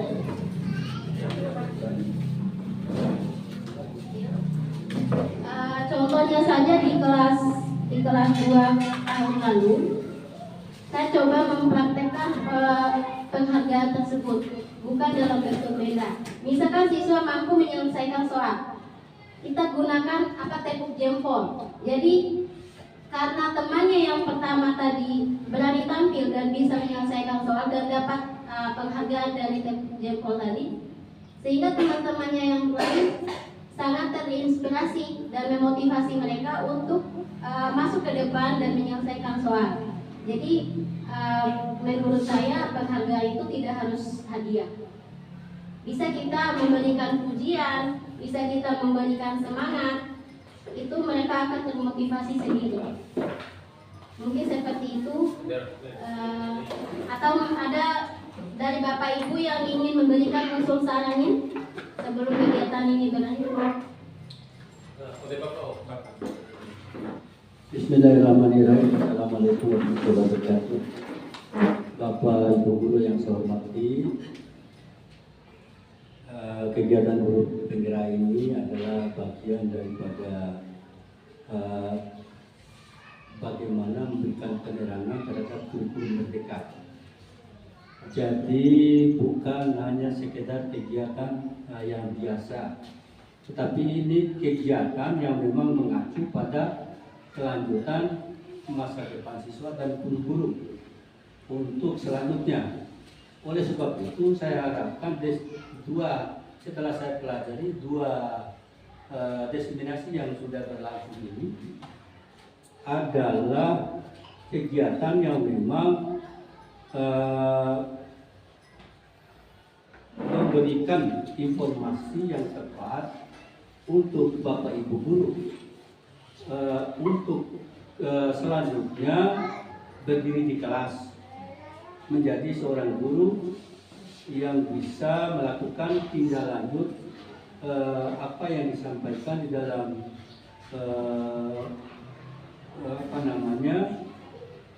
guru penggerak ini. Kata guru yaitu guru itu adalah harus sebagai pendidik juga sebagai pengajar. Sebagai pendidik, inilah budaya ini. Sebagai pengajar, kemarin telah dibahas di diseminasi pertama. Diseminasi ini adalah memberikan informasi seperti inilah nanti apa yang dilakukan oleh guru di dalam kurikulum merdeka. Ini sudah berubah dari kurikulum 13 ke kurikulum merdeka. Ini maksudnya kita tidak boleh kait-kait bahwa Tiloa menganggap ini hal yang biasa. Bapak udah lulus kena tes guru, Bapak udah lulus kena tes PPG dan sebagainya. Ilmunya ada di sini. Tiba-tiba makalai dimulai soalkan keselasiba apa yang disampaikan guru penggerak. Guru penggerak adalah guru yang menggerakkan semua informasi kurikulum merdeka itu yang nanti harus kita kerjakan selanjutnya. Jadi Bapak Ibu guru harus mau dan perhatikan seksama, kemudian catat yang perlu perhatikan. Barangkali Bapak Ibu guru kemarin itu telah mengikuti tes, coba perhatikan. Ada nggak soal yang yang satu paket itu satu trip. Nah, nanti akan ada di sini terutama dalam hal seperti tadi. Kalau berbicara tentang tadi ada kesepakatan kelas itu. Kesepakatan kelas itu kita tidak boleh naik ke Tiloa terlalu berpikir terlalu tinggi, memahami persoalan ini terlalu tinggi. Yang sederhana saja, kesepakatan guru di kelas dengan siswa itulah yang dituangkan dalam kesepakatan supaya pembelajaran itu bisa berjalan. Ya, kesepakatan itu aina fikika dodo itu dari kesepakatan yang bisa dipahami oleh guru dan siswa. Artinya mengasih contoh antara lain satu item, mengasih terangkan guru atau ngano. Ini kesepakatan kelah. Nanti siswa berarti tiluan ngano Waras para mengangguk, aina roti toyade, aina roti toyade lalu kita menghukum. Ini yang dilarang. Kita biasakan budaya positif. Artinya kita mengulangi itu. Akalnya baru sakit dari, berarti mengangguk mesterangkan. Atau dari sedikit umpamanya mengangguk sebelum kemudian luat teno, ngawat TCP berkisah seperti itu.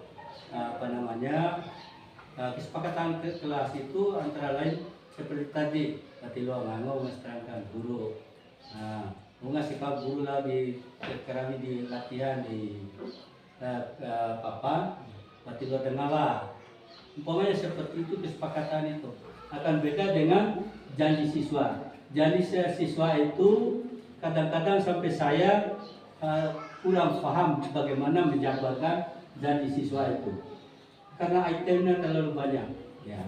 Tapi umpamanya kita disuruh harus takwa kepada Tuhan Yang Maha Esa. Menjabarkan itu memang sangat luas. Tetapi yang dituntut di kurikulum merdeka itu bagaimana siswa itu betul-betul berarti sekali pembelajaran yang kita berikan. Ada kesepakatan seperti itu. Itu mungkin yang kalau saya sudah menyimak tadi, ya. Artinya Bapak Ibu guru ini seperti yang saya himbau kemarin itu pada destinasi pertama, coba belajar di sini supaya nanti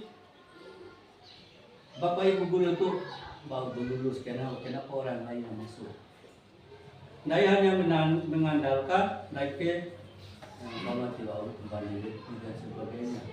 Naik harus mau belajar, mau berubah, harus bersabar, harus ikhlas, mendengarkan. Kali ini sudah tertata. Yang namanya sudah penelitian, ini seperti ini. Yang namanya sudah penelitian, orang sudah meneliti secara tuntas berdasarkan pengalaman pembelajaran dari periode ke periode, dari bahkan dari abad ke abad. Jadi saya harapkan kepada Bapak Ibu guru kita harus mau mengubah perilaku kita, harus mau belajar.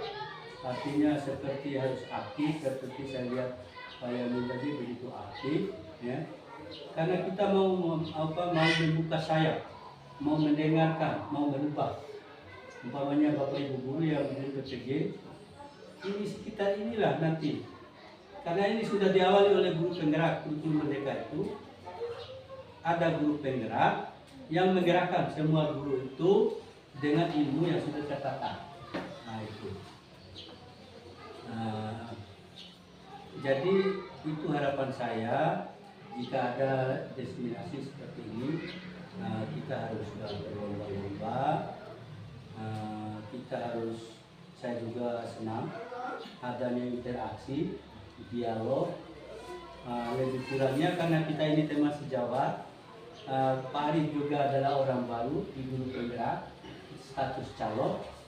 Jadi mereka Pak Arif juga akan menyampaikan apa yang mereka terima. Jadi lebih kurangnya karena ini masih awal, ya lebih kurangnya kita bisa pahami. Kemudian kita juga harus analisis. Pak Arif sudah memberikan gambaran dengan slide ini, dengan ini papan ini. Tinggal kita. Umpamanya ada bahasa yang kurang dipahami di sini, kita boleh buka Google. Yang penting kurikulum merdeka itu sudah menampakkan garis-garis besarnya. Ya, sambil dialog bersama Pak Arif. Kita harus maju. Untung kita kemarin itu ada 2 orang yang lolos di P3K-nya.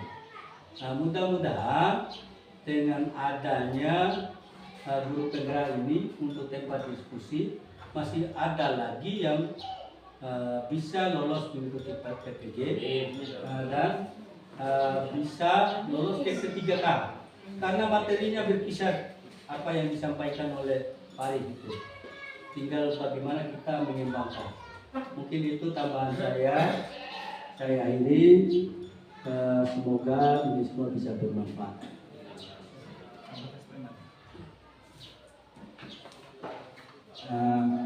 Terima kasih kepada Bapak Kepala Sekolah. Terima kasih kepada Bapak Kepala Sekolah yang telah menambahkan penguatan dari program guru penggerak. Ya, benar sekali bahwa program guru penggerak ini sejalan dengan kurikulum Merdeka. Tidak. Maka oleh karena itu ya kita sama-sama belajar di sini. Saya juga saling berbagi apa yang didapatkan dari guru penggerak. Nanti saya akan berbagi kepada Bapak Ibu guru. Dan saya juga nanti mungkin kalau ada waktu akan berbagi tips trik dalam menghadapi ujian P3K 2024. Oleh karena itu ya kita karena program guru penggerak itu harus berbagi. Kalau madan tuh berarti berbagi, maka kalau sudah masuk guru penggerak itu harus semua raka harus berbagi. Oleh karena itu mungkin suatu waktu nanti saya akan berbagi tentang trik menghadapi ujian P3K. Mungkin itu tambahan dari saya.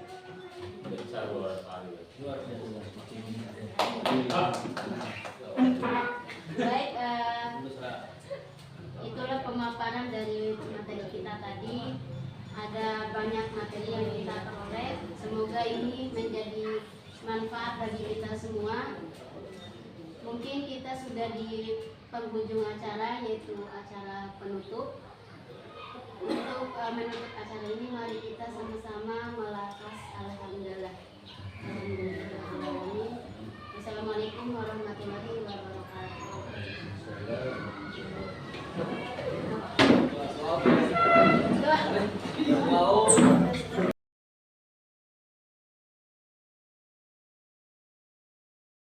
Bapak ingin tanya satu persatu. Kesepakatannya maunya seperti apa, ya? Mulai dari Susilawati. Bisa. Pengennya tidak boleh bertengkar di sekolah. Nah, itu kesepakatan. Lalana. Neu. Lah Fadila dia berarti caun pancau. Bomi neu. 2, 3, 1, 5. Iya, sama.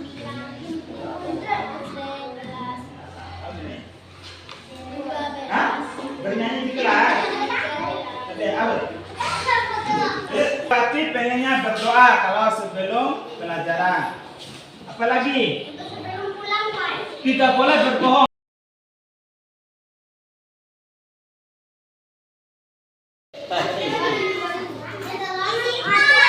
Bebas. Ya, oke sudah. Ya, oke sudah. Sorry. Oke, sorry. Yo, tantangan, ya. Tekope. Ya, oke bagus. Sorry, ayo. Mawati. Ayo, tangan.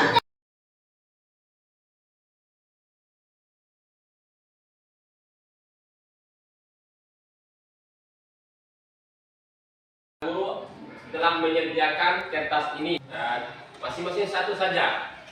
Kira-kira apa saja ada kesepakatan atau keinginan masing-masing untuk kegiatan di dalam kelas, ya. Dalam hal contoh misal di dalam kelas si A ini menulisnya di sini tidak, artinya yang lain juga bisa pilih yang lain, ya. Apa saja kira-kira menurut siswa sekalian itu yang kelas ini yang harus dilakukan dan yang tidak boleh dilakukan. Nih, tulis langsung deh ya, coba. Berapa poin putih? Kunti, jauh. Jangan ketahui dari arah kelas.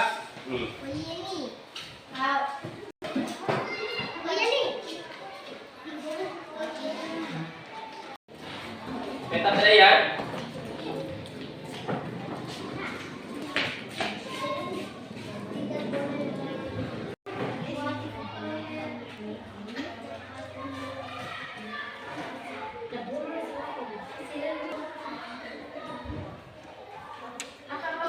Ada 4 orang. Ya, berarti 4 orang mengatakan bahwa di dalam kelas itu tidak boleh menyontek. Yang kedua tidak boleh mencuri. Ada 2, ya, 2 orang.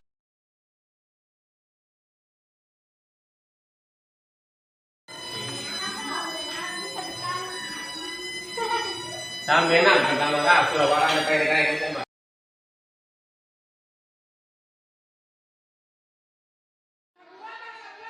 Sebuah, Mbak, sebuah. Tidak boleh berkelahi dengan teman. Doh, tunti.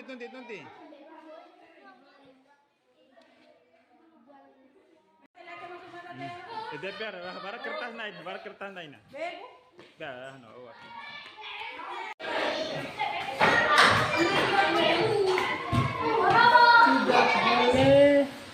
Harus salah mana tuh, Pak? Tidak boleh ngomong sendiri.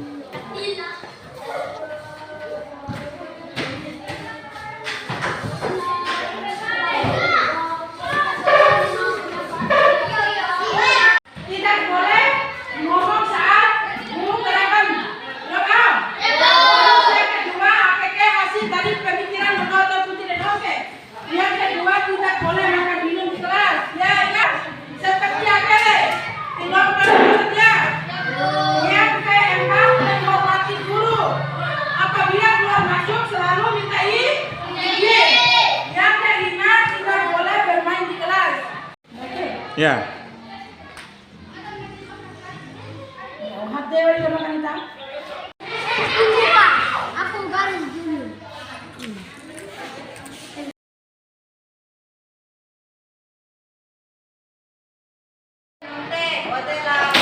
Misalnya, mau ibu beri contohnya, kalau ya